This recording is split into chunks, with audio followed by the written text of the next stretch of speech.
And welcome to the No Balls podcast. I'm your host Patrick McDonald. With me, co-host Sheldon Kaufman. Today, we're finally back, not recording these live. This feels really weird. I had to do an intro. Don't really know what to go from here. We're off script already. But we're doing the one of our bi-weekly recaps. I believe it's weeks 9 and 10. I actually didn't go and check if it was 9 and 10 or 6 through or 9 through. Wait, jeez, 7 through 8. But here we are. Where primary thing that we're going to talk about is the NBA Cup. Obviously, we'll have other things that we think are pressing issues to speak on. But right at the top here, we gave our cup predictions. I mean, we've done it throughout, like us, doing other things with our 2K rebuild, which will be still live on YouTube every Thursday. But we haven't. I guess we have given predictions. I really don't remember. I'm pretty sure we were both wrong and picked the OKC Thunder to just win the cup. And Well, in my defense, during one of your during the technical difficulties, one of the technical difficulties, Finn asked me who I thought would win the cup, and I said if the Spurs got Wemby, they have a chance. I didn't know he was coming back so soon. I thought he was going to be out for a lot longer, but I won't say I still did pick the Thunder. I didn't really say if the Spurs have Wemby, they'll win, just to have a chance. So I won't give myself the credit for that, but I did think if Wemby was in, things might get spicy. yeah, and we'll talk about that Thunder Spurs game first. I feel like that's a good point of starting. Before we do that, we have trivia.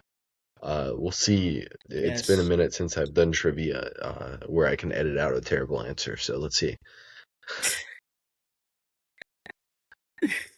All right, Pat. For today's trivia question, this one is courtesy of where's the channel? The Sports Quiz Challenge. And today's question is: who was the first European-born player to win the NBA MVP award?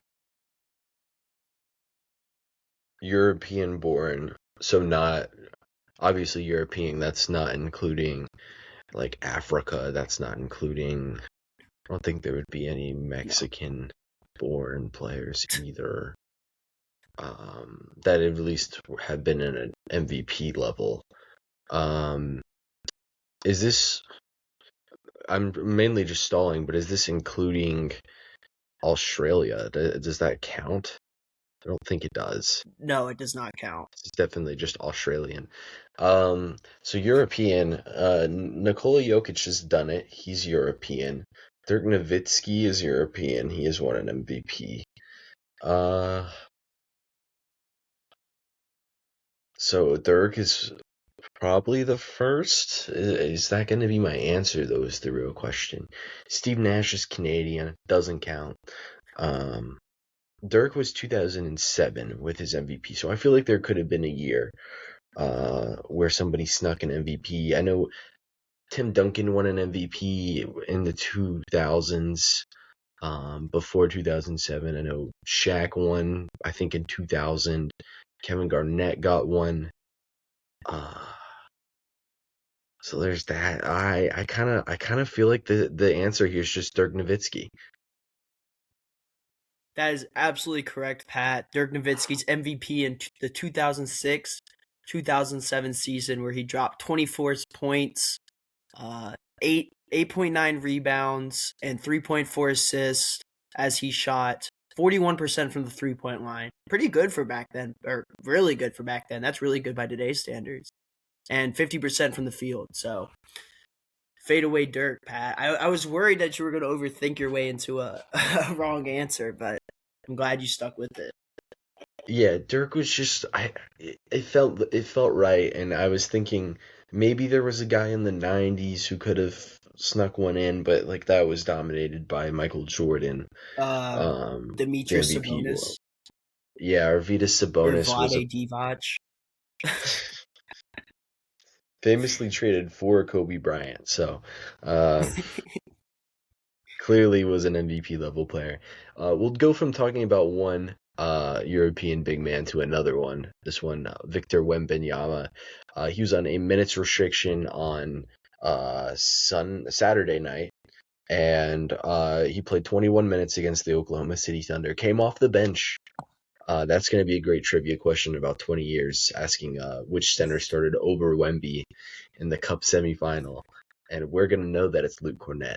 But some other people might not know.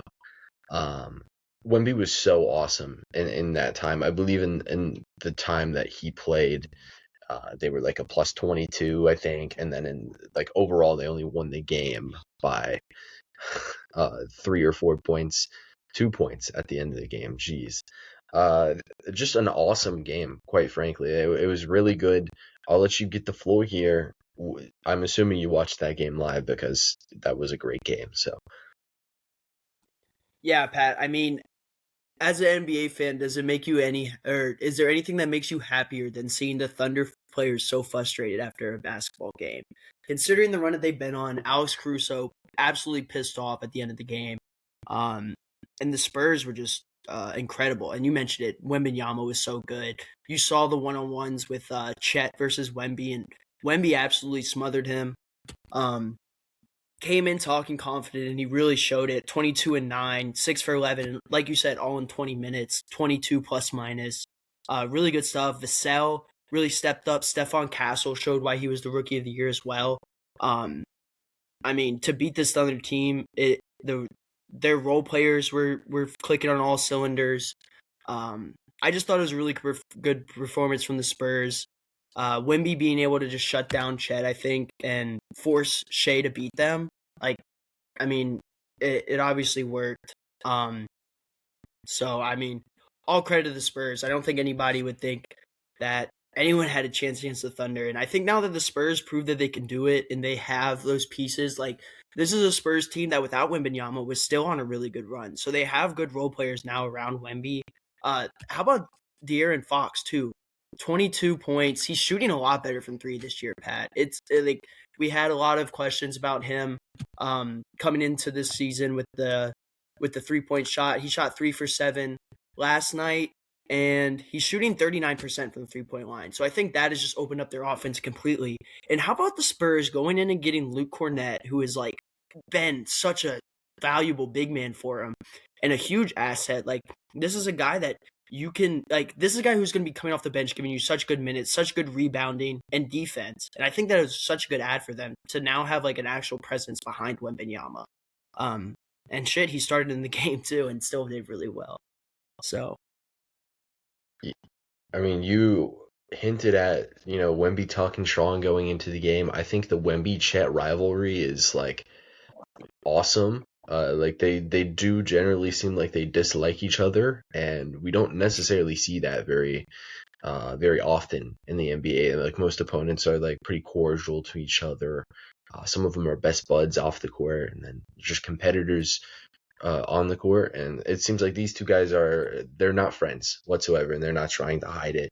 I thought that was really like that's a great storyline to look forward to for really the rest of the season, really the rest of their careers, quite frankly. You mentioned the role players. It was like really good. We had our questions about the role players going into the season, and they've all stepped up. I think their ability for all of them to handle the ball is really good, and is really like the lack of size that you could be concerned about with their role players is completely covered up by having a 7'6" just game changer at the center position to clean up anything defensively. They look awesome. They're really good at getting out in transition. And I thought that game against the Thunder was a perfect example of what it looks like when things are going well for San Antonio. And in that game, we saw an off night from Shai Gilgeous-Alexander. Outside of that, though, it was a pretty normal Oklahoma City game. What'd you think about the Thunder offense in that game? Because I thought it was a little bit concerning. Like, it's probably the worst we've seen it all year. yeah, I'm not gonna lie, I didn't get to catch the game. So, Oh, yeah, I know. It was damn. very unfortunate. Yeah, I know. You are all catch up. Um, I know. So I can't speak on too much of it, but looking at it right now, it just looks like they weren't hitting any shots from the field or the 3-point line. Like, I see Lou Dort 1 for 6, Kason 1 for 5, 1 for 3. That's just from the 3-point line. A lot of guys weren't really getting it done. It looks like their role players weren't like these role players that they usually call on. We talk about Lou Dort, Caruso, Kason Wallace as well. I think Lou Dort's shooting could, if anything, like hurt OKC in the long run because he's really not been able to figure it out this year. But go ahead. Yeah, it's kind of like the same things that we saw last year in the playoffs when they would look beatable in the playoffs, where their half-court offense stalls out and it can get kind of just like a very slow-paced game. And if Shai Gilgeous-Alexander's not hitting his shots in the game, it gets really, really ugly. The key for them, and we've seen it as the playoffs happened last year, is Alex Caruso was huge for them this game, and he was guarding Victor Wembanyama for a large stretch. And it would give Wemby some issues. Like, he wasn't that great offensively. He was obviously very good, got 21 points in 21 minutes. It was great. But he struggled with, not turning the ball over. I think he hit one jump shot. Or he hit multiple jump shots, but he hit one 3-point jump shot. And like it seems like they can slow him down a little bit, but they were so good defensively, and the Thunder seemed like this is something that can give them issues if you don't have to send a ton of attention to Shai because you have Wemby in the paint waiting on him. It seems like a way that they can bog down OKC in a playoff series, and I think it's really big because right now it's looking like San Antonio. Although they could end up being a top 3 seed, they're more likely than not going to play OKC in the second round this year. And I think that we're getting potentially a preview to a second round playoff series is what we just got, and I thought it was awesome. Is there any like long term takeaways for either squad here? I think long-term takeaways is the Spurs are legit, and this is not just like a young team on the rise. Even though it is, I do think it's going to be competitive. A 7-game series with the Thunder, Spurs Thunder, sign me up 100%. Even if this, like you said, I could see this team like being in that top 5 range. So maybe they don't play the Thunder or the Nuggets right away, or maybe they end up doing it in like a first-round matchup, or not the Thunder, the Rockets and the Nuggets. If the Spurs come in and play, like that's going to be a really interesting matchup, I think. Wemby, Jokic, and then all the height that Houston has versus the Spurs. And I just wanted to say one thing real quick about the game as well. The Spurs forcing Shai to have 5 turnovers, I think, is really impressive, considering how good Shai is at taking care of the ball. And I might be wrong on this, but I'm pretty sure that 5 turnovers is the most that he's had, at least this season, and maybe in his whole career. Or probably just this season. Probably this year, yeah. Yeah, probably this season, but still, that's really impressive, and I think that definitely contributed a huge factor into it. This Spurs team, it's looking nice, and they held a Thunder team that has been outscoring opponents by 16 points to 109. So really good defense by the Spurs. I think that Mitch Johnson, that's the coach, right? Yes. Yeah, he's been doing a really good job with that team, and man, I wish the playoffs could start sooner because it's going to be really fun to watch them. I mean, this offense is 8th in the league, and this defensive is 14th, and then they just get Wemby back.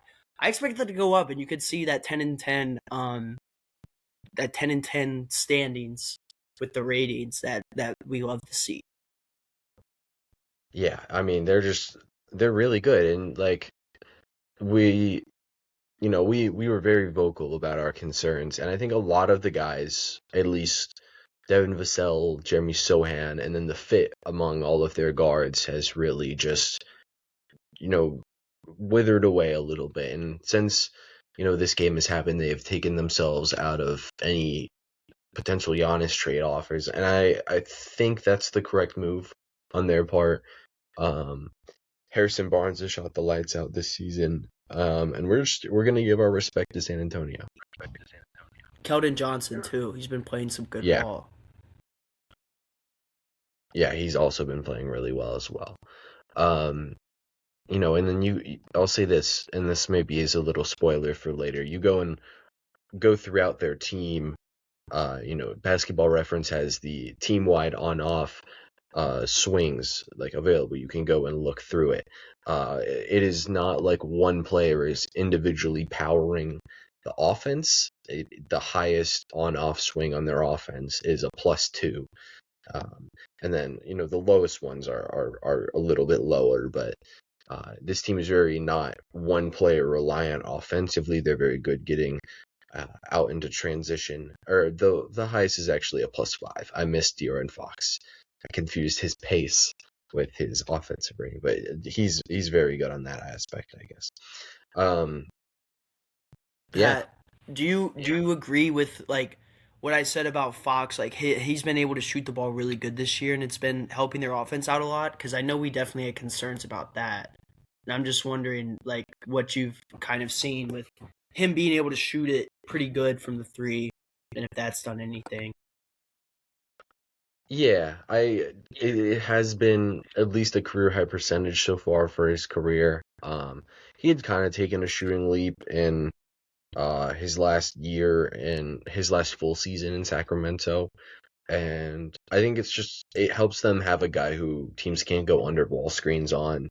Um, Steph Castle's like a very good offensive player, and Dylan Harper's a very good offensive player, and we'll talk about him a little bit later. But neither of them are like off the dribble shooting threats whatsoever. So you get to those clutch situations, uh, and you're thinking, oh, we're gonna have to run a pick and roll through Wembanyama here. We're going to want the ball in De'Aaron Fox's hands with Wemby setting the screen, or you could do it the opposite way potentially too. But uh, just having him as somebody who can pull up jump shot wise is really big, especially for getting Wemby and Cornet as well, like lob attempts, because the dropping center has to respect a pull up jump shot from De'Aaron Fox, or rather than Steph Castle, where they really just have to worry about Steph Castle getting all the way to the rim. Same thing with Dylan Harper. What have you thought? Or do we want to shift over to the East really quick? Yeah, go ahead. Okay, so East Knicks versus Magic was the Eastern matchup. Knicks ended up winning by about 12 points. It was a very back and forth game. There were a lot of 10-point runs either way throughout this game. Desmond Bane continues his hot shooting. We have to mention Franz Wagner was not playing this game for Orlando, but they did have Paolo Banchero, so there wasn't the complete devoidness of on-ball creation. Um, and most notably, like Franz and Paolo, we're talking more granularly how they fit together. They typically fit a little bit better when one of them is off without the other one. And I think Orlando has found this interesting thing where they're running three of their guards rather than running a wing out there with one of their actual wings and a center, and that's really helped them boost their offense. I think on the season this year, they're up, at least before the Knicks game, they were up to about 10th in offensive rating, which is like amazing for Orlando. They're at 11th currently.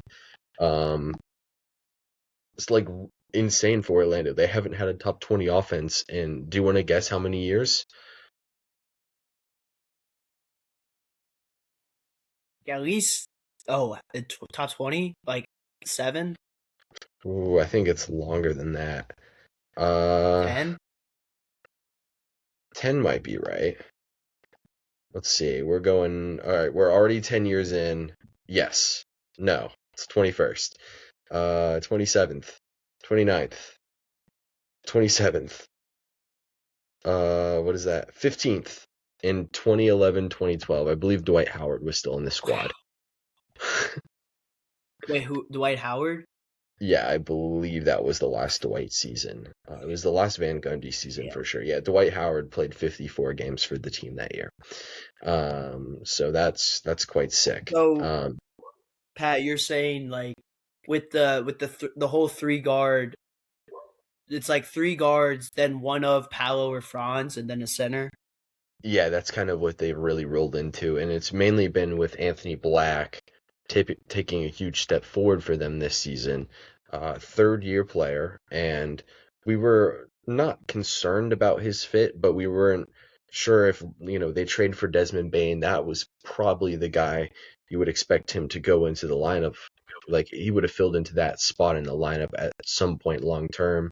He's really good defensively. He's a good facilitator, and that's been something that's helped them improve their offense, even if he himself isn't that great of a shooter. Desmond Bane, we have to mention the heater he's been on the last week or so. Even though he's firing fastballs at people's backs, he's on a heater with the shooting That might because be my new favorite. Might be my new favorite NBA clip. it's mine for sure. That was And so then OG, hilarious. like OG's reaction is hilarious. Like he's like he can't even be mad because he's like so confused. He like pushes him and he's like, What are you? I think it was literally, "What are you doing?" Like, it's hilarious. Awesome clip. I think he had like a 3-game stretch in a row of scoring 37 points. Desmond Bane did. One of the best shooters in the league, and this is exactly what Orlando needed. It's given them so much floor spacing, another guy who can handle the rock, and Jalen Suggs has been playing great ball as well. We need to mention that because he ended up getting hurt throughout the game against the Knicks, went down with a hip injury. Really unfortunate. It's kind of become a theme of his career because he plays so hard, he's naturally going to get hurt a little bit. But he was awesome. I believe he had 25 in the first half, and then barely played throughout the second half. And when he did, he was limping around out there. What do you think about the Orlando offense taking steps forward? Even with Franz being out, they've still managed to be decent, and I'd imagine they're going to stay afloat offensively, even if they're not as good with not having their best player. yeah, Pat, I really like what you said about the whole Anthony Black thing. I think he's been huge for them, even though he doesn't have to do it from behind the arc. He can do, like you said, facilitate. Such good defense, and he's really tall. Really tall guard at 6'7". And to have Nice. him out there and he's able to assist very well. You have Jalen Suggs, who's a good facilitator as well, who can shoot it. I really like what Wendell Carter's been doing for this team as well, Pat. This used to be kind of like a 3-man rotation, 2-man rotation with Gogo and Wendell, but Wendell's completely taken over the minutes. I mean, let's see what is he averaging? Like, he's averaging 30 minutes per game, and he's having a great start to the season. 11 points, 7 rebounds. He's shooting the lights out from behind the arc, which I think just adds to the floor spacing that you kind of talked about with Desmond Bane. And we talk about Desmond Bane. This is a guy who had a horrible start to the season, and now he's shooting lights out, like you said. He's shooting back up to 35% after a terrible start, which I think has been huge for them. Obviously, that's why they traded all the picks for him, right? To get him as that 3-ball shooter. Um, I think it's really interesting to see, like you said, what they've done. As the game progresses, they go to the 3 guards, run the Franz or run Paulo. It's a great job because they're like pretty much the same player, right? So you're just getting 2 all-star caliber players coming at you in different waves. So I think that's really hard to guard. And I think that now the offense just doesn't have to be Powell or Franz driving. It can be these other guys being able to shoot the ball, facilitating to open players. Because Anthony Black is a guy who can get to the rim and then kick it out for open threes. It makes him scary. Considering how great their defense is, it does make him scary. Yeah, this year as well, their pace of play, which is possessions per game, has increased by 4 a game. It's the difference between 29th in the league last season and now being 12th in the league. They've been able to get in transition a lot, which has helped them reduce the amount of, half-court possessions, which is really big for them because they have a relative lack of shooting on the floor. And just being in the half court with a lack of shooting means teams can load up against drivers, and that's really, they've really struggled with that. Like their offense taking a huge step forward is like, we cannot stress enough how big this is, because that's been the number one question with Orlando each year that we've It's been been their doing Achilles this. heel. Yeah, I mean, last season they were, I believe, 27th in offense last year. Yeah, and second in defense. Insane, right? Like that Celtics series could have been crazy if they were like somewhat capable on offense. And it makes them contenders. I mean, it's going to be interesting to see. Yeah, especially now because watching the Franz injury live, it looked like he was done for the year, and we get back that it's an ankle injury instead of an ACL injury, and it's only going to cost him a month of the year. And Wow. Orlando's looking great right now, and they're probably one of the scarier teams in the East. And we'll have to talk about some of the other scary teams in the East. One of them on this slide, one of them on another slide. Uh, we'll go ahead and talk about New York because they're the team that ultimately came away with the win. Uh, Story of the game is Jalen Brunson with 40 points against Orlando. Just absolutely torched them like he has all season. I don't know why. It should be one of the tougher matchups for him, but he's just relentless against Orlando. And the Knicks are on fire so far to start the season. I don't. They didn't start the year horribly because they only have. We can look at the loss total here. 7 losses on the season, but I believe like 4 of them were in the first 8 games, and they are 9-1 in their last 10. Uh, they're killing it right now, and the key for them. We talked about the offense for Orlando. The defense has stepped up for New York. At the start of the season, OG Anunoby missed a 9-game stretch. They ended up winning a good bit of those games just because their offense is so good. It's third in the league at a 123, which is insane compared to last year. Their defense is up to 11th. It's been as high as I believe about 8th within the past week, and they're really steamrolling through people on offense because they put up 132 against a really good Orlando defense. Even if Franz Wagner wasn't there, they still had all their defensive pieces outside of him. What's to take away from the Knicks in this game or even throughout the past couple weeks? I mean, I think it's that Jalen Brunson is on fire, like you mentioned. He is playing out of his mind. I mean, he's gone 5 straight games with 30 plus points. One of them being the 40 bomb against Orlando. And he's also facilitating the ball really well while getting those points. So he's accounting for a lot of this Knicks offense. Um, I like what the Knicks have been doing on offense with the movement. I watched not the last Cup game, but the last time y'all played Orlando, so 2 games ago. And I just really liked what was going on. There was some backdoor screens at the baseline. Guys were moving to the 3-point line. It was a lot more movement than I was used to seeing than just like the regular pick and roll with Brunson. So I think that has definitely added to it.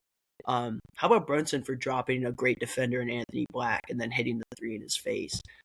Just absolutely incredible stuff.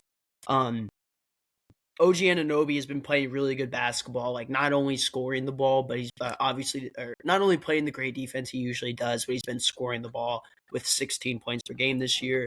Bridges has been shooting well and also playing good defense, and Karl-Anthony Towns is doing what he usually does, scoring the ball and getting boards. This Knicks team is looking really scary. Tyler Kolek has been in this Cup game. He's been like not anything crazy points wise, but I think he's been playing pretty good. I think he's been earning some minutes. I don't know if you can attest to that, Pat, but just facilitating and getting boards. I saw a post the other. I think today actually I was saying that he's deserved some minutes in that final Cup game. So shout out to him. Mitch Robinson has been an offensive demon. I mean, offensive rebounding demon. Sorry, and just rebounding in general. Obviously the 3-pointers, or not the 3-pointers, but the free throws have been a little bit of a struggle. But who cares, right? 8 boards a game for the big man, and he's only averaging 17 minutes. So I think he's been really good, and they're doing this all with like their like biggest acquisition in Yabusele, not really playing like what he was playing last year. Hasn't really shown that. But yeah, I don't know, Pat. Is that accurate? My little breakdown of the squad. Yeah, I think the biggest key year to year, I have 2 of them. One is Jalen Brunson's like total amount of touches per game has increased year to year. It's gone up 4, but his average time of possession on those individual touches has decreased by like a second and a half, which doesn't sound like that much, but it is. It's a good bit. And I mean, it's just been so key. The offense is quicker. It's more snappy. They're running in transition a lot more than they normally would in years past, and I think that's been the key. And then the other key for me is the huge step up Mikal Bridges has had defensively, because he was okay in Brooklyn, and that more or less carried over into his first season with the New York Knicks. He is now almost up to basically where he was in Phoenix, which is an all defensive level player. And I mean, that's critical for them because now they have two wings who are all defensive level. Um, and that is, key for hiding the defensive issues that they would have otherwise had with hiding Jalen Brunson and Karl Anthony Towns. That was kind of the key topic about building around this team. Is that something that's feasible? And when Mikal Bridges and OG Anunoby are all defensive level, it definitely is. Kolek, you mentioned him. He started playing when Shamet got hurt. Landry Shamet's probably going to miss a large majority of the regular season, and that sucks for the team. I think also on top of that, Deuce McBride went down last week, and he hasn't been able to play throughout most of the cup. And he's been like outstanding. I think he went on a stretch where he had 46, or he went like 27 of 46 on 3-point jump shots, and there was just a ton of guard minutes to take. And Tyler Kolek has been the best guard off the bench that's not named Deuce McBride for the Knicks for sure. I would say he's probably not a guy who I'm comfortable in a playoff rotation just yet, but he, out of him or Jordan Clarkson, I would definitely rather just see what Tyler Kolek can give us, because although Clarkson had a good shooting start to the season, he is, like I thought, not a, Pulling off. yeah, the career 33% 3-point shooter is back. But I did Yeah, I like, was looking at because I just clicked on the game log for him and I saw like 0 for 4 from 3, 0 for 1, 0 for 1. But so you're liking Kolek's progress so far is what I'm hearing. yeah, I was relatively out on him going into the season because, like, he's a small guard who, like, hasn't shot the ball well in the NBA and isn't very athletic, and you're just like, okay, so the peak of this guy playing on a team with Jalen Brunson is like 12 minutes, and he needs to be good enough to play those 12 minutes, which he hasn't been yet. But I think just his intelligence on the floor puts him in the right spot defensively more times than not, and that allows him to just get by defensively. And like a lot of the time, since I'm watching so many of these games, there will be like other players around on the floor who, like, they should know what they're doing more than Tyler Kolek, and Tyler Kolek's the one getting on them about being in the right places. Like he's weirdly like tenured on a team that's full of older guys, and not to say that they're like out of position all the time. They're a really good team because they're in position, but it seems like he is somebody who you can trust to fill in minutes more so than I think you can out of a Yabusele or a Clarkson come playoff time. He's All shot right. making away from being a real NBA rotational player, I think, is where he Yeah. is. Yeah. I like that. I think that perfectly I think that actually perfectly like sums him up. He Yeah, does everything right, but he just needs a little bit of offense. And I'm sure that'll come. there's the 2 minutes everybody was expecting on us to talk about Tyler Kolek. Um, yeah, the eighth best player on the Knicks, gave him 2 minutes. We didn't even mention Mitchell Robinson. I'll go ahead and mention. I think he leads the No, team in I did. I offensive. did. Yeah, well, we just gave him a brief mention. He leads the team in offensive That's plus true. minus, I believe. Um, Oh, okay. because Wow. his offensive rebounds always end up in open threes. And, yeah, relative to how good of an offensive rebounder, he kind of sucks defensive rebounding. But Mitch, shout out to him. I think the strength of the Knicks is they have 7 really, really good players, and then the other 7 players aren't really that good. Um, but maybe Tyler Kolek's emerging. Do we have anything else on the Knicks? Knicks versus Spurs predictions. What do we got? Man, this is really hard. This is really hard. I think at first I was leaning Knicks, and now the Spurs are hot um after just beating the Thunder. It's going to be interesting to see who they throw at Brunson. I think I'm going to ride the hot hand going into Vegas, and I'm going to say the San Antonio Spurs win in a really good game. I expect this to be a really good game, and I won't be surprised. I think it can go either way, but I'm going to roll with the Spurs here. Since I watched every Knicks game, I know that there was a Celtics game about 2 weeks ago where the Celtics came ready. Joe Mazzulla's a sicko. And first game that the Celtics played the Knicks since the Knicks knocked them out in the playoffs. And they were way more prepared for that game than the Knicks were on just a normal regular season game. Since this is the Cup, I'm assuming both teams will have that level of preparation. If there is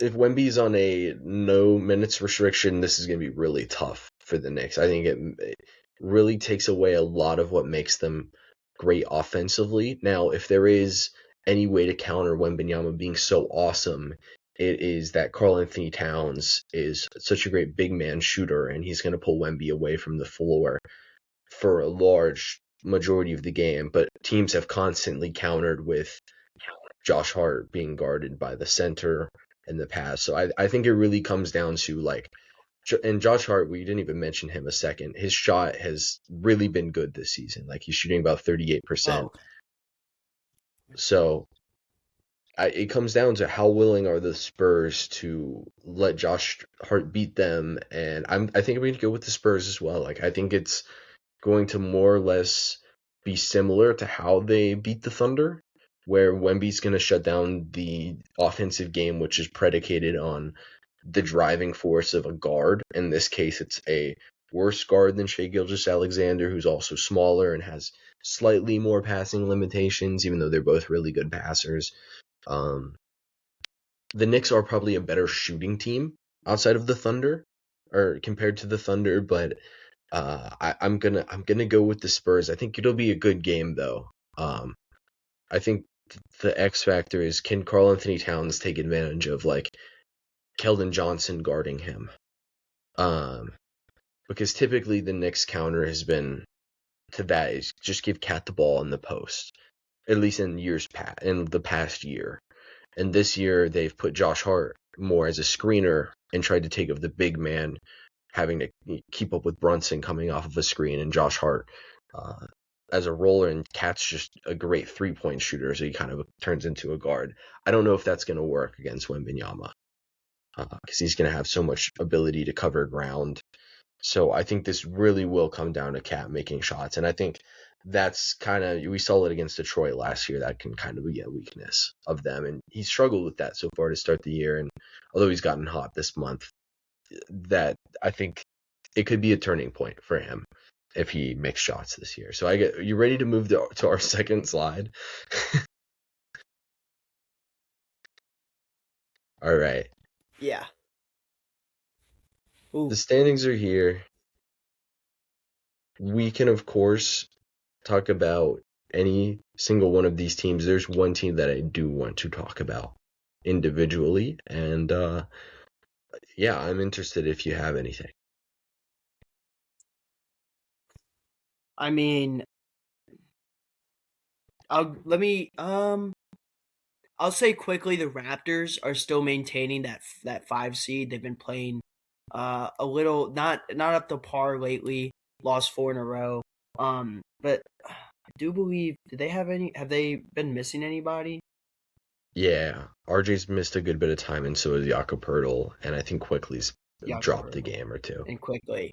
Yeah, so I don't know. The Raptors, I think this is a team that can compete and stay around that 7-6 seed. Just quickly saying that. I think the biggest team that we might have to talk about is the Cleveland Cavaliers. Was that the team you were talking about, Pat, or no? Actually wasn't. So I'll let you go on Oh, the Cavs. I think we talked about them last time, and we were a little bit lukewarm on concerns. I think my concerns have gotten a little bit bigger on them, just a little bit. yeah, and I think another reason that they should be bigger is that Evan Mobley's hurt again. Injured with the calf injury. He's out 2 to 4 weeks with the calf strain.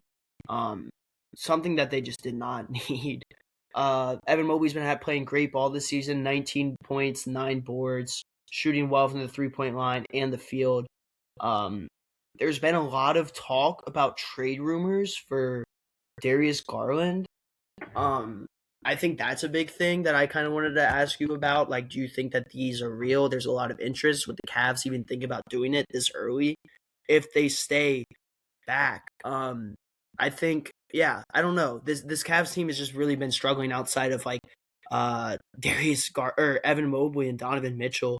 Um, they haven't really had anyone else. Like Garland's averaging 15 and 6, Hunter 15, Jared Allen's averaging 14, but I feel like that they're struggling a little bit offensively.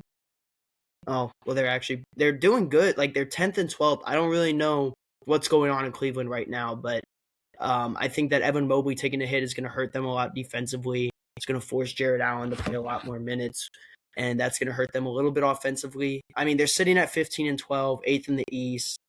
Um, I don't know. I think there's some concerns with this team, Pat. I think, like you, my concerns are growing bigger. Yeah, I mean the Mobley injury is kind of like the main thing for them. Garland, last time we had checked on him, I think he had played 6 games. He's now up to 11.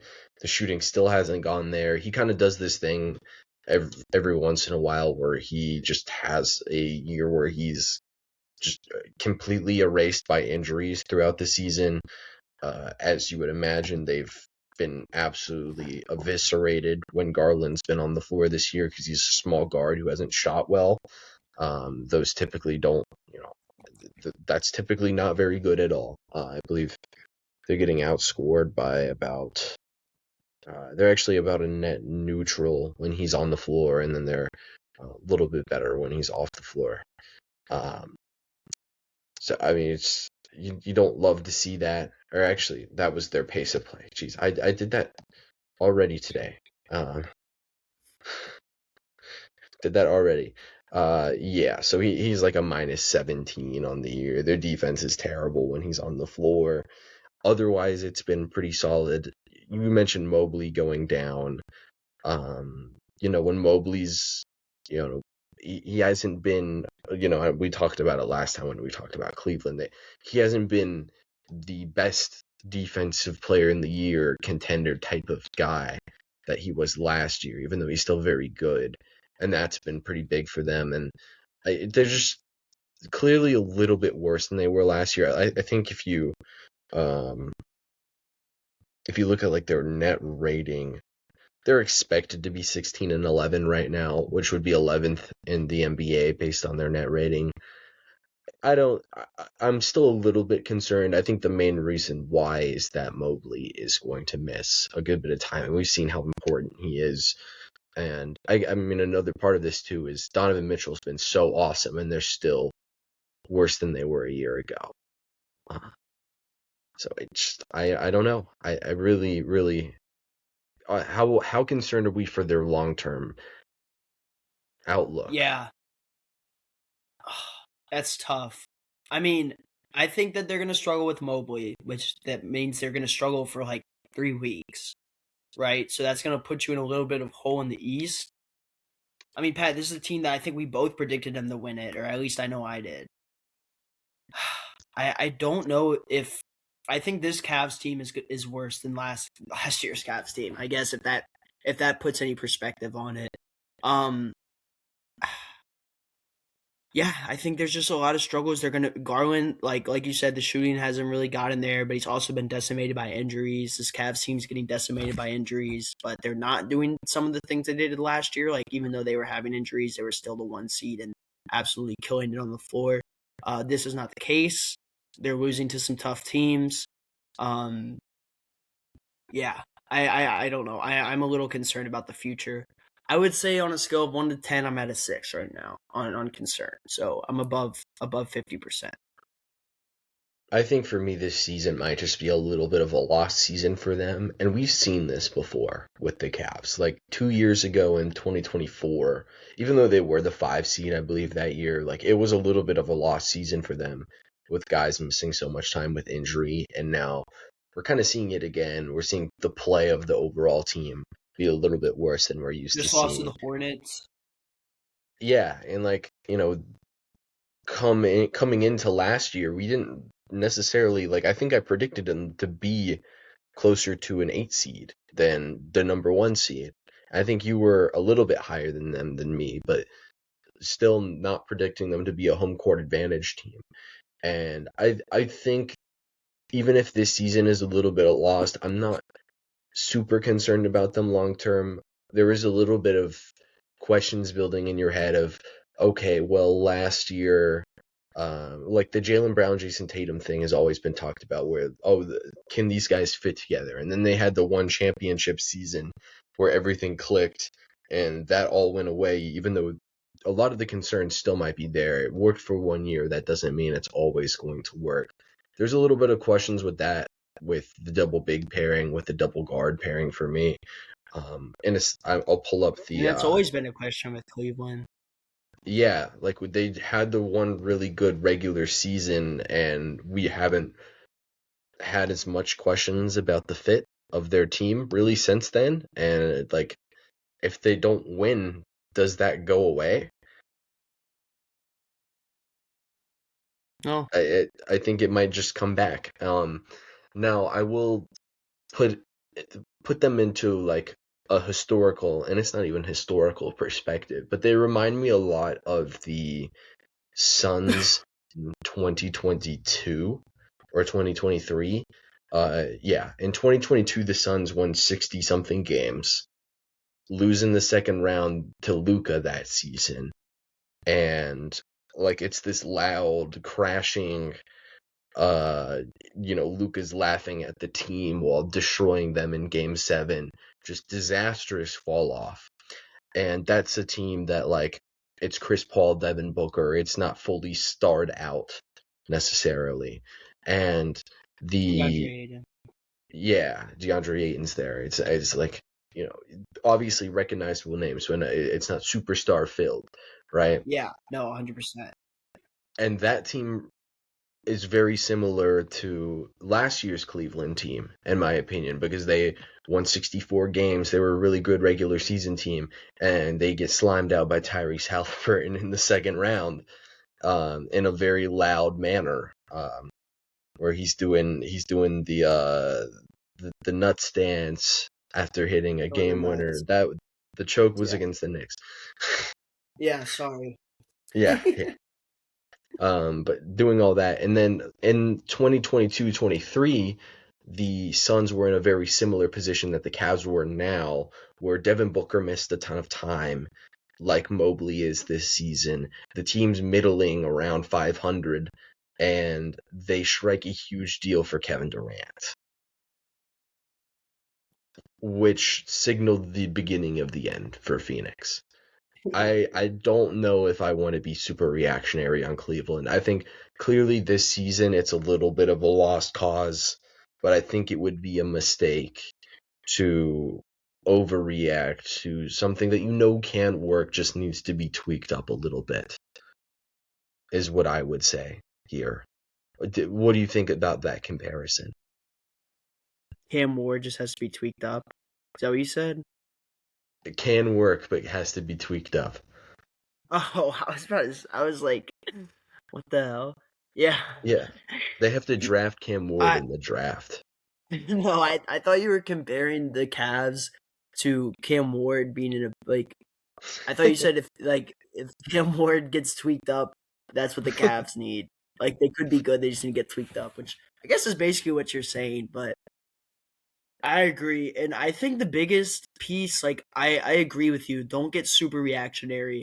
Maybe with the whole Mitchell, Garland, Mobley. I think you keep those guys. I think if you make a change, it's got to be Allen because as good as he's been, I feel like out of everybody on the team, like this has been a point where Allen is He's not a guy that can really shoot the ball, can't stretch the floor. He's a very fundamental big, like old big guy that's gonna get scored by rolling to the rim and working in the post a little bit. Still gives you really good rebounding and defense, but I mean, I don't know. I think that they don't have to go star hunting. They can just get a really good player to fit that role and maybe even stretch the floor a little bit. I don't know. But I agree with you. This team can definitely work. They just won 60 games and they have Donovan Mitchell playing out of his mind as like a top 10 MVP guy. So, yeah. I don't know what the opposite of pouring cold water on something is. Because it wouldn't be hot water, because then that would just like Lighting a burn. fire. You gotta No, light a because like, fire under it. oh, okay, maybe I'll light a fire of optimism. So last season, Yeah. Cleveland had a 120 or a 122 offensive rating that was best in the league. When Jarrett Allen and Evan Mobley share the floor this season, they have a 122 offensive rating. Last season, Oh, okay. Cleveland had a 112 defensive rating. This year, when Jarrett Allen and Evan Mobley share the floor, they have a 112 defensive rating. Completely identical. Now, that was the team in general versus Allen and Mobley. I mean, I'm sure if you pull up the numbers for last year rather than this year, it would be slightly different. And in fact, the filter doesn't even have last year data anymore. That's awesome. But still, like the minutes have been good when those two share the floor. I'm not super concerned about it. I think if anything, you look at their team, just their guys that you recognize and you know are good. Darius Garland on the year is about a -7 in just normal net rating, not on off. In just normal net rating, he's a -7. Their four guys have played together for a grand total of 56 minutes. In those 56 minutes, they are almost a +30. And that's while Darius Garland has struggled this season. So, I don't know. Maybe we're overreacting still as well.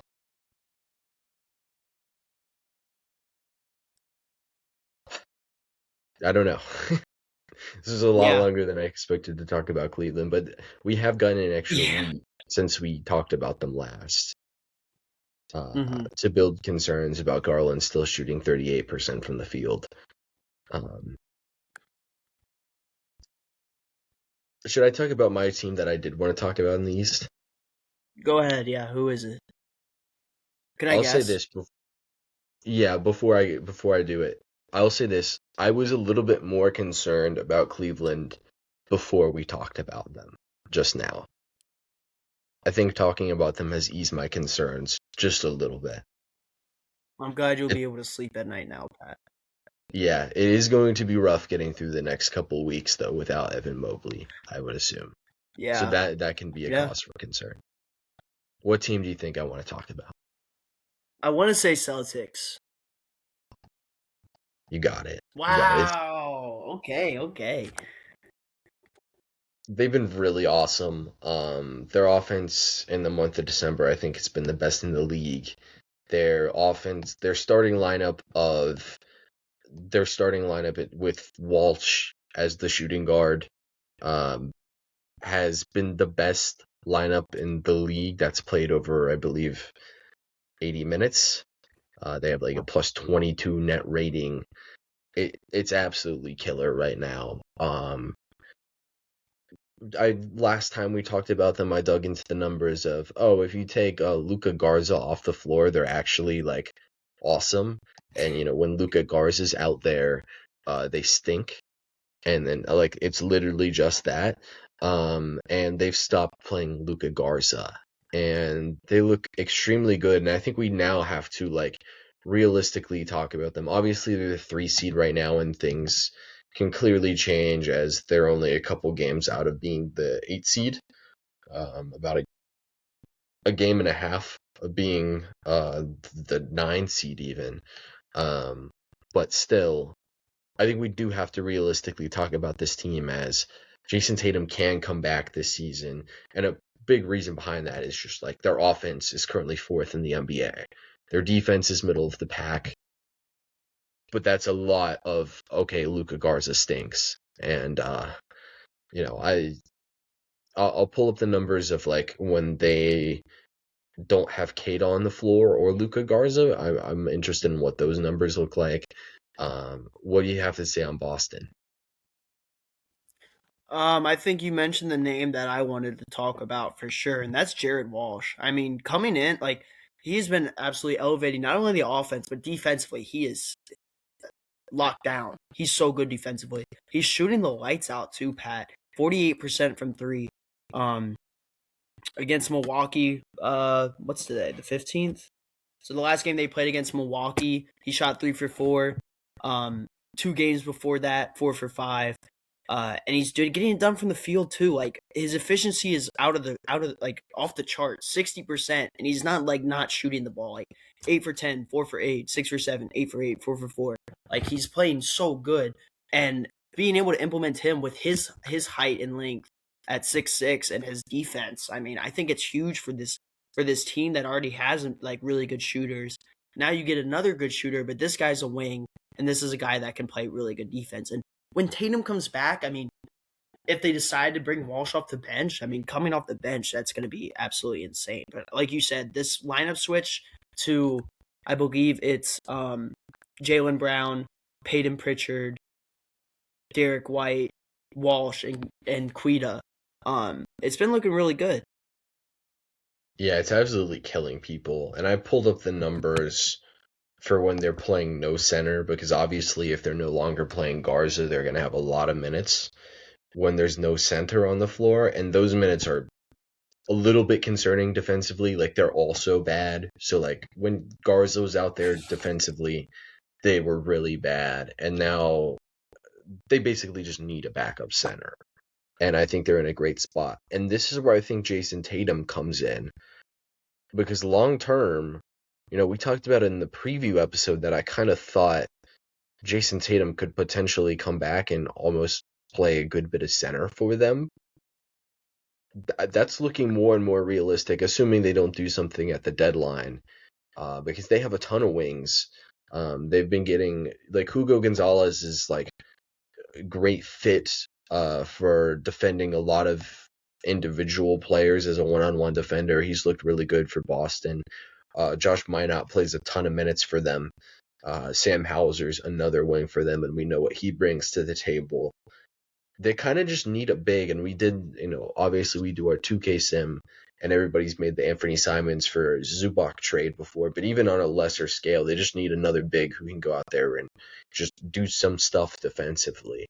And what do we think about Tatum coming back and, like, obviously not primarily playing center because Kate is still probably going to start, but just having Tatum function as the team center for a moment, for stretches of time? I think I think they'll 100% do it.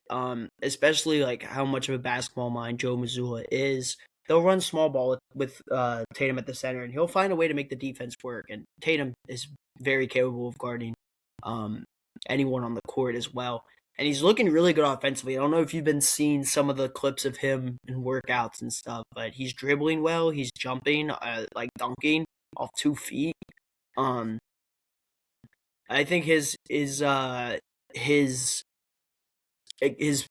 jeez, his rehab process being so accelerated is really amazing, and it's just incredible. Like where he was about what was it, 5 months ago, four Yeah. months ago, to him like dribbling, playing against like he's like dribbling against one-on-one defense, two-on-one defense, splitting defenders. Obviously, it's all in practice, but like before the season, it was they should probably shut him down, but now it's let him play. I mean, the Celtics team third, and I mean, obviously we still have 60 games of a season to go, long way to go. But the Celtics, they have the fourth offense in the league, Pat, and they have no Jason Tatum with Jaylen Brown running it. Jaylen Brown obviously was a butt of a lot of jokes at the beginning of the season, and I think I definitely had some concerns about him just being able to run this offense without Tatum. But it's looking good. And I think like this has been so good for the Celtics because they now know like who some of their players are with Quita and Jared Walsh as well. Pritchard too has been playing good from the point guard position. Jeez, this is crazy because I knew it was crazy, but I didn't know it was this crazy until I looked at it. I'm gonna let you guess. What do you think Jaylen Brown is averaging on the season? 26. He's averaging 29.1 points per game.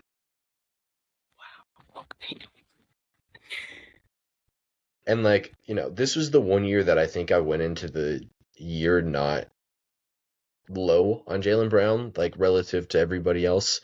And yeah, I mean, this is by far the best year of his career. Like he's typically been a like medium volume league average efficiency scorer, and now he's just a high volume league average efficiency scorer. That's awesome. He's looked better decision making. It's still not perfect, but like the simplified offensive system can clearly be ran by anybody. I think like anybody who's obviously like a star scorer can run as the star in Joe Mazzulla's system here. And I mean, I think he's a great coach, like you mentioned. Jaylen Brown has been great this season. I think he's shooting like a career high on long twos. We'll see if that holds up. But regardless, this is like by far the best season of his career. Free throw rates at a career high at 34% right now. I think he has the lowest percentage of his shots are. This is the lowest percentage of assisted shots he's basically ever had, and he's just balling out. And we gotta give our respect to Jaylen Brown, and maybe you'll do that in a little bit here on the MVP ladder. I don't know. No. No respect. No respect. And I lost respect for one player on the MVP ladder. So this is going to be a very biased. This low-key might be a biased week for MVP ratings. Oh gosh, I'm not ready for this. I don't know what's about to happen. Obviously as the year goes on, we'll get that definite top 5. But right now, I'm gonna be throwing some names up there. Not anything too crazy, not anything like insane. Don't worry, we won't have Austin Reeves in there. But yeah, there's a little preview. Okay, well, I'm glad that Alex Sarr will make his first appearance on the MVP ladder this year. Actually, it's Marvin Bagley. Shout out Marvin Bagley, averaging 19 points per game in his last 2 games. I've seen multiple Wizards pages be like, this is why he was the number 2 pick in the draft. I'm like, okay, hold on. Let's slow down a little bit. But he has been playing good in Alex Sarr's absence. He got 23 last night in a dub. As you see, we're 4-20 on the year. That's all I'm gonna say. Sorry, I had to spoil everyone's episode watching with Wizards talk, but had to throw that in there real quick. Also, Bub Carrington's looked very confident so far, like in recent games, which is really huge, I think, considering he's been struggling a little bit. Marvin Bagley finally turning his career around 8 years in is really saving Cam Boozer's draft stock. Yeah, I think that's a great. Yeah, it's a great. 100%. Maybe not exactly, but yeah. We got anything else on Boston? Too many threes. They're still shooting too many threes. They're actually shooting less than last year, but I mean, shit, they're 4th in the offense, so it's working. Yeah, whatever they're doing, it's working. We highlighted. Mazzulla's running like he's running the 2K rec offense. Threes are better than twos. So basically, if you have a wide open layup, pass it out to the 3-point line. And I have to mention it. They've been really strategic with how they've used screening, specifically with how they're using Keita as a screener, how they're running like 3-man pick and roll actions. Is this more off-ball screens that you're seeing, or a lot more on-ball screens? A lot more on-ball? Yeah, so they're running a lot of on-ball screens with like Keita and another screener. It's typically another shooter that they know they can run. Like usually, like the typical Spain action is there's a screener for the screener, and that person is a shooter. Screener rolls. and Yeah, the first screener rolls, and then the screener for the screener fades.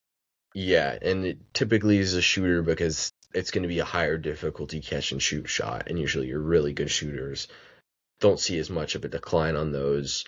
Think your JJ Redick types, your Isaiah Joes, guys who just like are absolute flamethrowers. Kyle Korvers. Um, Kyle Korvers, yeah, I think he's kind of the poster child of like catch it, and no matter, as long as you're not contesting him, that thing's probably going in, regardless of Yeah, what his and lower body's doing. high catch, quick release.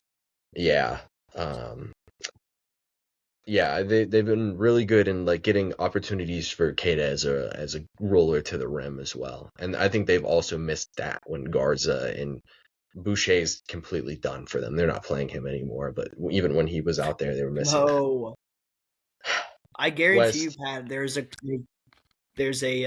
clip of me on the podcast talking about Boucher as a big plus for the Celtics I, this season. probably I think the way we talked about it was there's so many opportunities for playing time that a couple of these guys are going to break out, is how we talked about it. I think it's been Keita and Walsh is who we've seen big Yeah. steps forward from. And then with them too, we talked about how I remember like having a hard time trying to articulate what I was saying during the Celtics episode, where like when all of their stars were off the floor last year, like they were still really, really good. And it's always been that way. I think their offense was still great as well. And like when it was just like Pritchard and Hauser and Nemeas Keita sharing the floor together, they were still like a +8, and their offense was 120. And I was like, this might not be super great when it's the only thing you do. Think a Devin Williams changeup is a lot better than a Tommy Canley changeup because Tommy Canley only throws changeups. Ooh, So when you're that's only good. throwing changeups, it's not as effective. But now clearly it wasn't a changeup. Clearly it was a 97 mile per hour heater that they were just also like it was their secondary thing.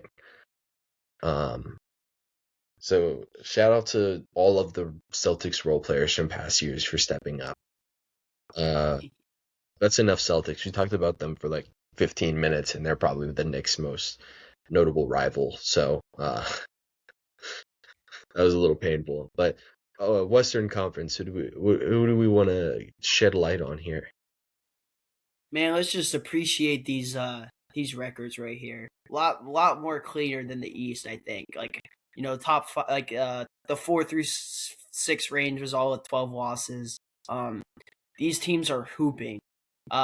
Thunder, Nuggets, Rockets, Lakers, Spurs. I mean, these are some of the best teams in the league right now. So the West is firing on all cylinders. Um, who do we start with? Pat, I'm gonna raise a question to you. Okay. How legit are the Lakers? How legit do you think the Lakers can be? Because I mean, obviously you see the great record at 18-7, but some of the past couple games that I've been watching, especially, I'm a little suspect on how this is gonna hold up in the playoffs. Let me get their schedule up real quick here. Yeah, big loss to the Spurs. A really controversial ending to the Suns game. I don't know if you caught that at all, Pat. Maybe on some Instagram clips. Uh, Lakers blow a 20-point lead. Dylan Brooks hits a go ahead three to make it 114-113. After he releases the ball, LeBron and Brooks have a huge history. Um, LeBron like gets in the landing space of Brooks and throws like a small elbow. Nothing is called. Brooks gets up pissed off and like gets in LeBron's face. He played it off as like he was just like guarding him, face guarding him, but the refs later reviewed the technical. A lot of controversy there, but that's not what I'm talking. I'm talking about this defense. The defense is looking really rough this year, Pat. LeBron's averaging 16 points per game. He's still having a great year, but this is not all-star Bron. This is not number 2 option Bron on this team. I mean, even though they might go to him a lot, I think Austin Reeves might be the 2 over LeBron. I don't know. Is that crazy to say? It is? Oh no. Okay, good. Like I don't want to. you're right is what I meant by Yeah, I don't yes. want to get. I don't want to get hella hate comments. And DeAndre Ayton, like, he's there, but he's still doing the same shit with the floaters over the dunks and layups. But he's shooting 71%. So I mean, honestly, he's doing pretty good from what they had thought. Um, Marcus Smart has been playing pretty good basketball, but this he hasn't really helped their defense all too much. This defense is really lacking. I'm worried. I mean, watching Luca recently has just been really just making me angry. Um, I don't know if angry is the word, but just disappointed. Like there's been multiple times I watched, especially in the Spurs game, where this is a team trying to come back from like a 10-point deficit, 15-point deficit, and Luca will put up a shot, and instead of getting back on defense, he's complaining to the refs. Some of these are not even like obvious, like these are not even fouls. There was one in particular where it was okay. This one, I mean, that makes sense. I think he got teched up for that, anyways. But he's just putting him at a disadvantage at sometimes. Um, Against the Suns, he really struggled. 2 for 12. I mean, obviously, he's still a top 5 MVP guy. I'm not discrediting his offense whatsoever. I think the defensive stuff is super glaring for them.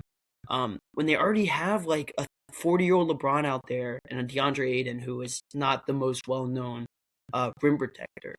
Um, that puts you as like Rui's your best guy for that position. Dalton Connect hasn't really been looking good this year. I don't know. I'm a little suspect on the Lakers right now, and I just want to kind of hear your thoughts on them.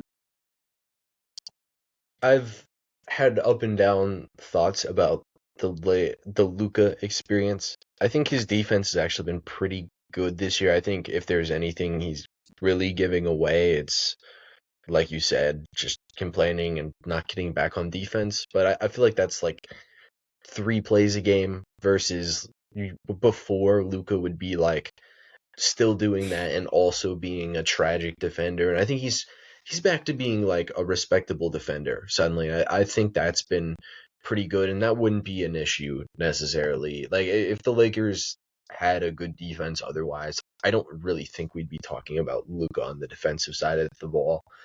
You mentioned it with the controversial ending.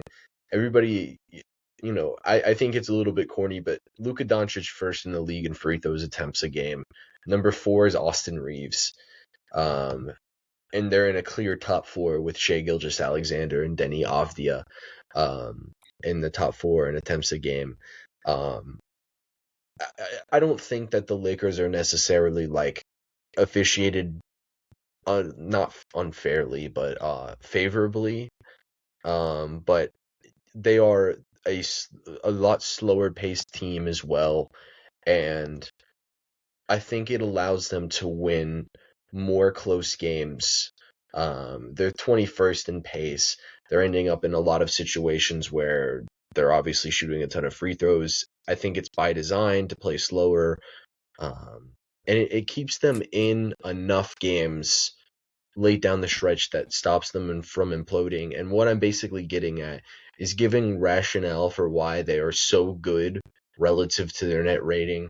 They're currently 18-7. If you base their projected record off of their net rating, they would be 14-11. Wow. Okay. And this has been pretty consistent with JJ Redick throughout his career. This is how they were last year before the Luka trade, and then after the Luka trade, they were a little bit more like identifiably good. I kind of think they're What happened not. in the playoffs? Yeah, I was gonna say I kind of think that they are a little bit fraudulent, just a little bit fraudulent.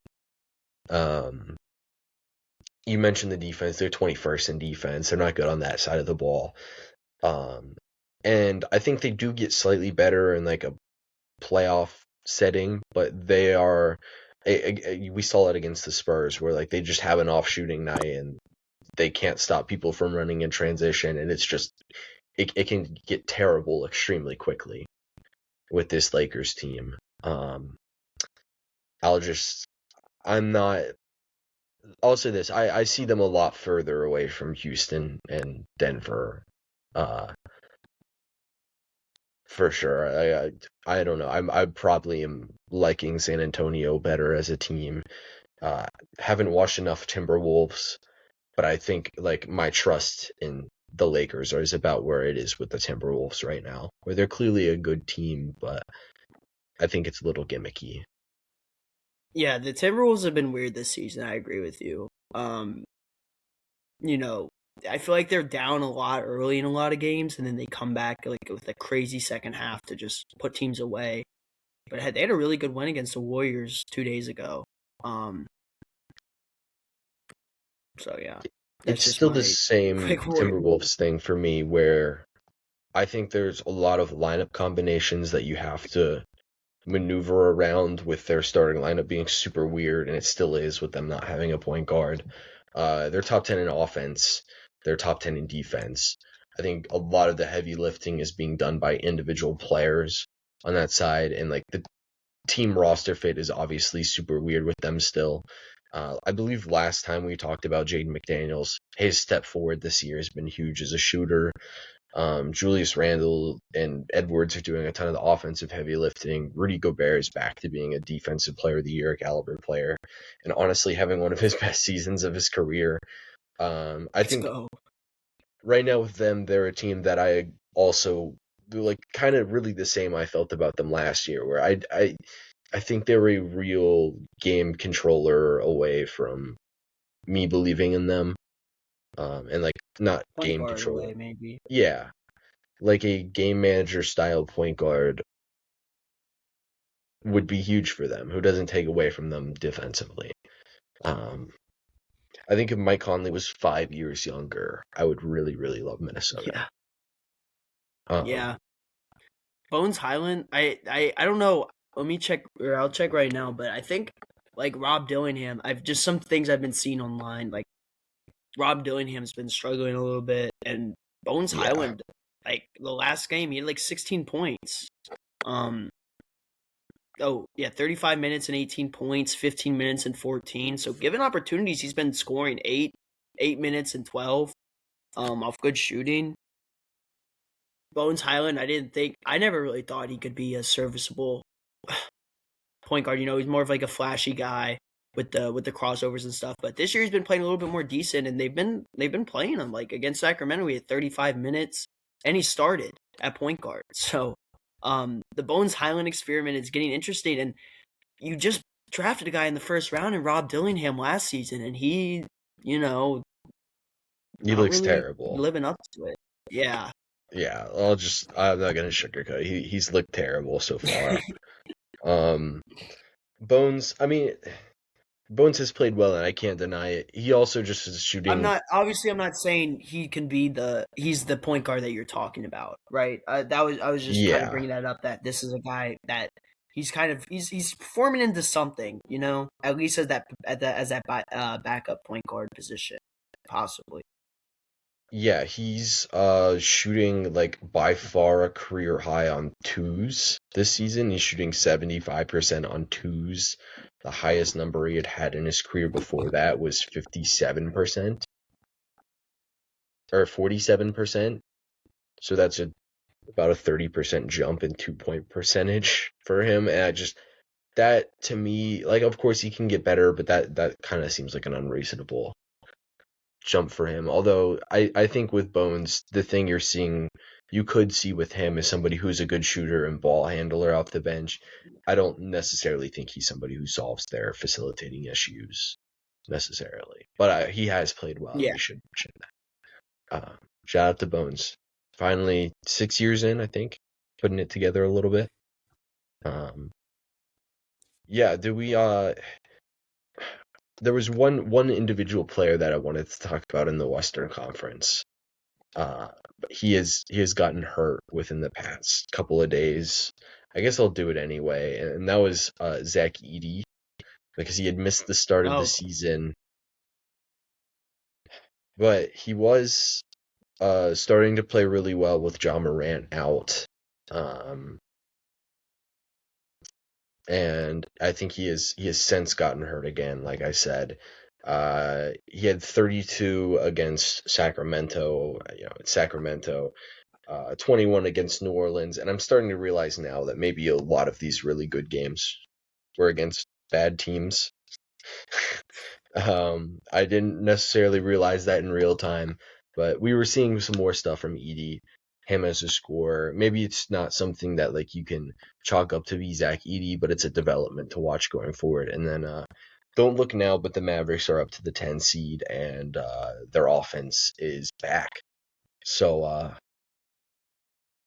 yeah, what's Talk about the Mavericks, Pat. The Grizzlies are 7-3 in their last 10. yeah. Wonder who's been playing or not playing during that stretch. I actually don't I was about to know. say Cedric Howard looks so good, man. John Morant played last night or the Yeah, last game. yeah, that's about what I thought. Yeah, he played the last game and hadn't played the other night. And if you actually do look, they are on a one-game losing streak. The Grizzlies are. I know, yeah. So it's looking great for Ja, right?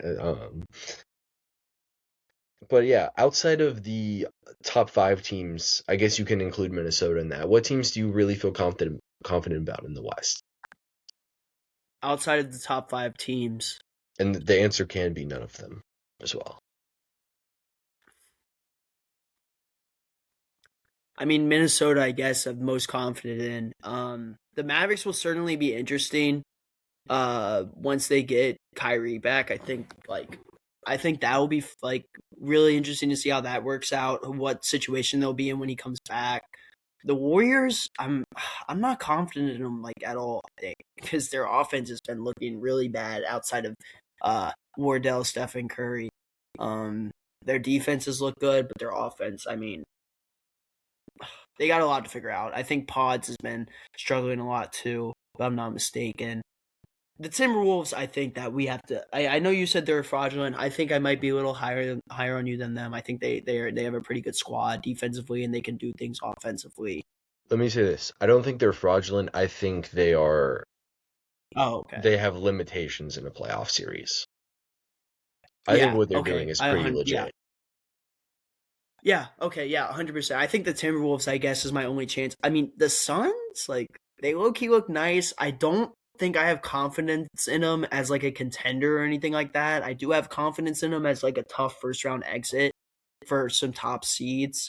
Um, I don't know. The things that they're doing, they're getting a lot of good scoring from like everybody, not just Devin Booker. Colin Gillespie has had a breakout year, I think. Is he a rookie, Pat, or is this his second year? You I don't think know. he's a weird like 4th-year player. Oh, okay, got it. But yeah, so he's having a breakout year this year. Dylan Brooks has been playing amazing. They don't even have Jalen Green yet. Obviously, you know how we feel about Jalen Green on this podcast, but he would add a lot to them offensively. I think at least a couple more, like 10 more points per game. I think he's averaging 15 right now. Royce O'Neal has been shooting good. Jordan Goodwin has been playing really good basketball as well. Not only defensively, but he's also scoring a little bit offensively. Grayson Allen has been shooting the ball really well. It's a really interesting team, Pat, because like unlike the Suns of before, they're doing it. Everyone's scoring.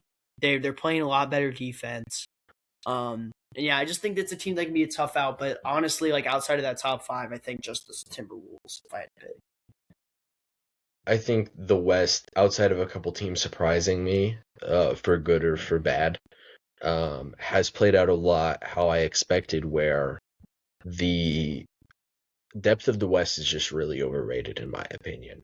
Because like we talked about the top 5 teams, and I'm not necessarily including the Lakers in that. They kind of, I guess the top 6 teams. The top 6 teams do seem to be pretty good. But outside of that, I really don't know if I'm confident in any of them. And if I had to pick one, it might be Dallas. And they are currently 10-16 and had a stretch of being the most incompetent offense you've ever seen. So, uh, just, I don't know. And the other team that I would have expected to kind of be in that range during the regular season at least was Portland, and their defense, which was their big thing last year, is it's kind of gone. I don't know. We can talk about Portland when we're picking the All-Star game and we have to pick Denny Avdia, but I don't know. Do you want to talk about Portland or do you want to move forward?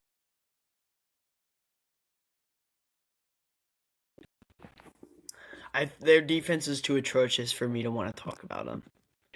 Their defense is looking really bad. I mean, every time I look, it's like 120 plus points for the other team. Like they just gave up 131 to the Warriors last night, and the Warriors are like I think they're sitting at like 20th in the league offensively. Yeah.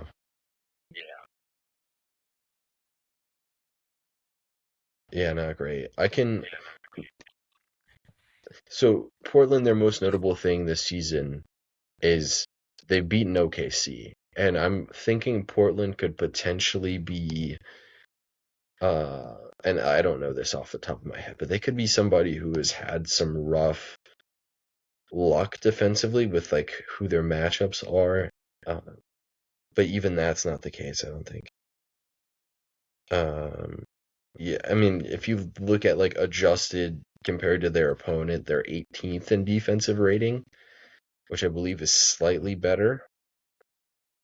Um, versus 23rd, and if you look at their offense is 12th versus being 17th. So that's slightly better if you look at their offensive rating. They're currently 19th. If you look at their opponent adjusted, they're 19th. So like actually the same. So I don't know. I don't know what to say about Portland. They're just really weird right now. Let's move forward. We've talked about the West a good bit, specifically the Lakers, and if we think they're real or not. We talked about the Spurs a ton. We talked about Minnesota. Talking about Giannis, we'll touch on it real quickly. What do we think about Giannis? Because we got the report that OKC, Houston, and San Antonio are not going to pursue Giannis. So Wow. who is going to pursue Giannis? So Houston, San Antonio, and Thunder are out. Yeah, they're just not going So to do I it. guess the question is, what team could even trade for Giannis at that point? Whoa, that was a weird The ass Knicks are noise. surging. Um, the most I mean, okay, sensible team is but Atlanta. I just don't. Atlanta. Yeah, okay, I could see that happening. Yeah, I mean, okay, so if you're Atlanta, you're giving up Trey Young and picks, right? You got to keep Jalen Johnson. Probably. Do you slide? Do you slide Nikhil, I think salary-wise, Alexander Walker? you have to include either Nikhil or Ricochet. Ooh, I think if the Bucks would take Ricochet, I would probably rather them have Ricochet over Nikhil. Because that can save you some draft capital.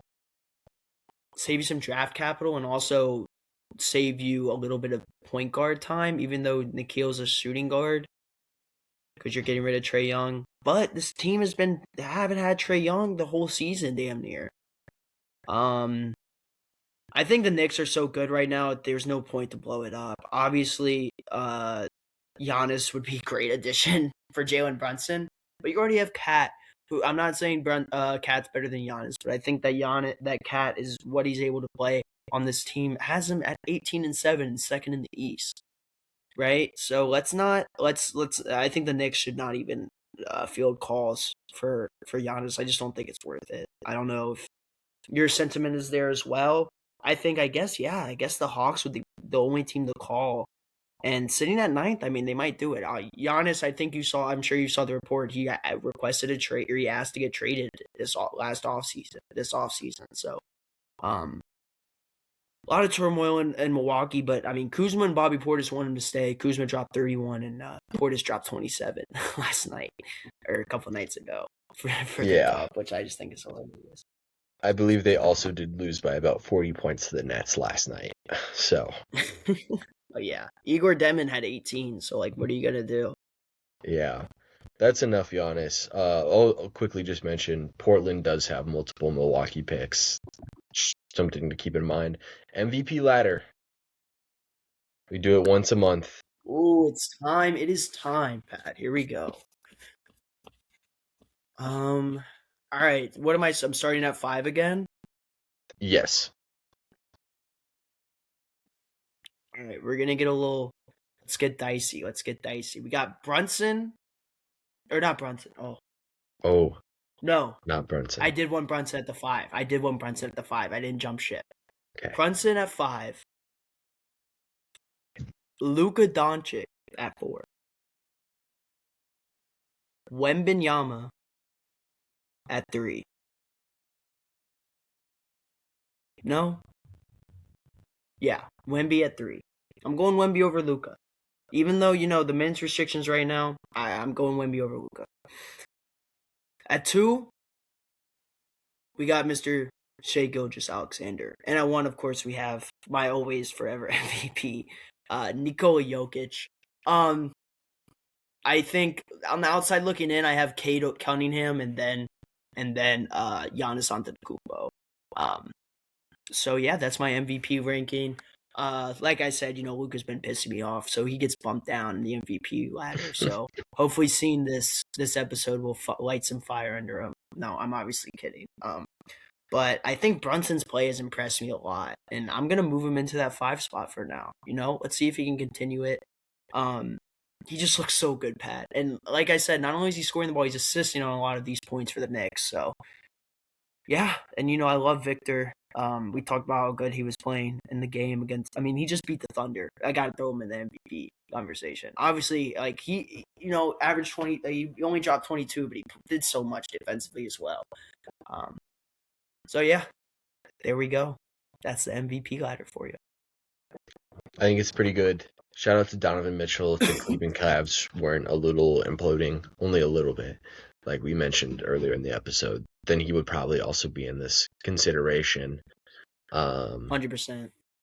But yeah, all of those guys make sense. How many games does Wemby have to miss for you to not include him? If he stays healthy, I think I'll keep including him. If he goes on another 1 to 2 week stretch, like remember when he got hurt, when it was 1 to 2 weeks, it hurts us because it's a 65 game threshold that you have to play, right? Yes. Yeah. So I think if he misses another week or two, you won't be seeing Mr. Wet Bananas up there on my MVP ladder. But for now, I'm gonna keep him up there. And Giannis, I gave him a little knock because of the injuries, but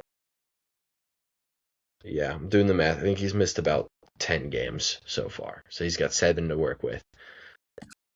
Wow, they were not playing when they made that rule, huh? Yeah, they were not playing. They were not playing whatsoever. I like the ladder. I think it makes sense. It was Cade and Giannis on the bubble as well. And Giannis is probably about to be just ruled out from that, if I had to guess here. He's coming up on it for sure. Yeah, so shout out to Giannis. I don't know. He might not make an appearance on the ladder. Maybe not ever again. But so never know. We'll then transition to something that you only make once, and it's the rookie graduations. My favorite time of the episode. How this works, if you don't know, any player who is a rookie who has not already graduated, and I'll tell you the already graduates in a second, who I am confident is a good player, will be graduating here. Now, there can be varying degrees of what a good player is. It can be a role player. It can be a guy who probably will be starting at some point in their career. It can be somebody who I expect to play 10 seasons and be on winning teams. It doesn't even need to be you live up to your expectations. You can be a bust but still a good player. That's how we're doing it. Previous graduates, and I will say this, I did consider removing a player from the graduation list, but I decided that's not fair. And then I went and looked at the numbers. I was like, no, I would be hating if I was removing him from the graduations list. Previous graduations are Cooper Flagg, Con Knipple, Cedric Coward, and Colin Murray Boyles. 4 players out of this class so far have graduated. If you don't know, usually around 20 to 25 players in every draft class stick around and become good players. So that's 4 so far of the 60-player class. We have 2 graduates for this quarter, I guess, is what we can call it. These guys have done very well. They've done great on their homework assignments. They've passed some tests. Um, Just like you, Pat, right? yeah, I hope so. I hope so. I'm sure I could figure out for sure if I went, looked at you know, the my grades, but I don't want to look at them just yet. Yeah, there we go. There we There, go. there's Especially nothing after it those can finals do. were updated. Yeah, there's Yeah, nothing it can do except piss me off um, yeah. when I see those things. So we got two graduates. I thought about a third one. I've left him off for now. We have two. Wow, VJ Edgecombe gets the graduation. PJ Edgecombe gets the graduation. I was hesitant on giving him it before because he really started the year awesome and then cooled off for a couple of weeks. And he's kind of just maintained shooting the ball better than anticipated, around 40, just under 40%, around a 38% clip. With VJ2, he's been really impactful defensively. He's atop his team and defensive on off on Philadelphia, and they're a team that's just really struggled defensively. And VJ's been a floor raiser on that end of the floor. That's been really good for them. I've liked the shot making a lot more. He's an athlete. I am confident now that VJ will be somebody who can play in an NBA playoff rotation at some point throughout his NBA career. Um, and with Wow. him, All I, right. I think it's a little bit more immediate than some players. Um, like Yeah. last year or last graduating class, I don't think Colin Murray Boyles will be this season. Definitely not. Um, Cooper Flag and Conkin Nipple, yes. VJ Edgecombe is maybe a maybe for this season if he's a playoff rotation type of player, but we'll see. And then Dylan Harper has impressed me. I'll say this. Um, he is somebody who is an automatic rim finish. Not finish, but touch. He gets to the rim so frequently, and although his shooting hasn't been ideal so far this season, it's around like 4 or 5% below league average, which isn't great, but he's able to generate so much rim pressure, and finishing was not a problem for him in college. I imagine it will get better as he plays more in the NBA. And one of my key takeaways from watching him in preseason, watching him in the regular season, then watching him in the NBA Cup, is that his defense is not problematic like it was in college. Like it was really bad at Rutgers, and it has actually been pretty positive. I've thought when watching Dylan Harper in real time so far for the San Antonio Spurs, and I think that's a big part of his game. I think at the very least, like this is somebody who is a tall playmaker who's going to get you a ton of shots at the rim, which will then lead to spray outs for 3-pointers for teammates. He's just somebody who's going to be very good. Do I still have questions about his long term, ceiling as a number one creator because of his shooting? Yes, but I'm confident that Dylan Harper is somebody who can play in an NBA playoff rotation because at the very least he's going to come off the bench and get layups for himself, open 3-point attempts for his teammates. He's just going to touch the paint a ton. What do you think? I love it, Pat. And I was a little, with all the stuff going on with VJ Edgecombe at the beginning of the year, especially with the shot making, I was like, oh, that's nice. And then hearing your explanation, I really agree with the graduation, with the great work he's been doing defensively, and the shot making has been coming back a little bit. And Dylan Harper, like, he does not look like a rookie. He's been going in there, like, playing 20 minutes a night and playing really good basketball, able to get the rim very well. Um, so, yeah, I love it. I think these are two really good graduations. And the VJ Edgecombe thing I liked it a lot. So, Yeah, the Spurs have a pretty good offense, and it is better when Dylan Harper is on the floor, even though he's not shot well, right? And he's occupying pretty high usage for a rookie guard, I believe. If I pull it up here, it's about 27%. He's not turning the ball over much. He's doing well dishing out assists.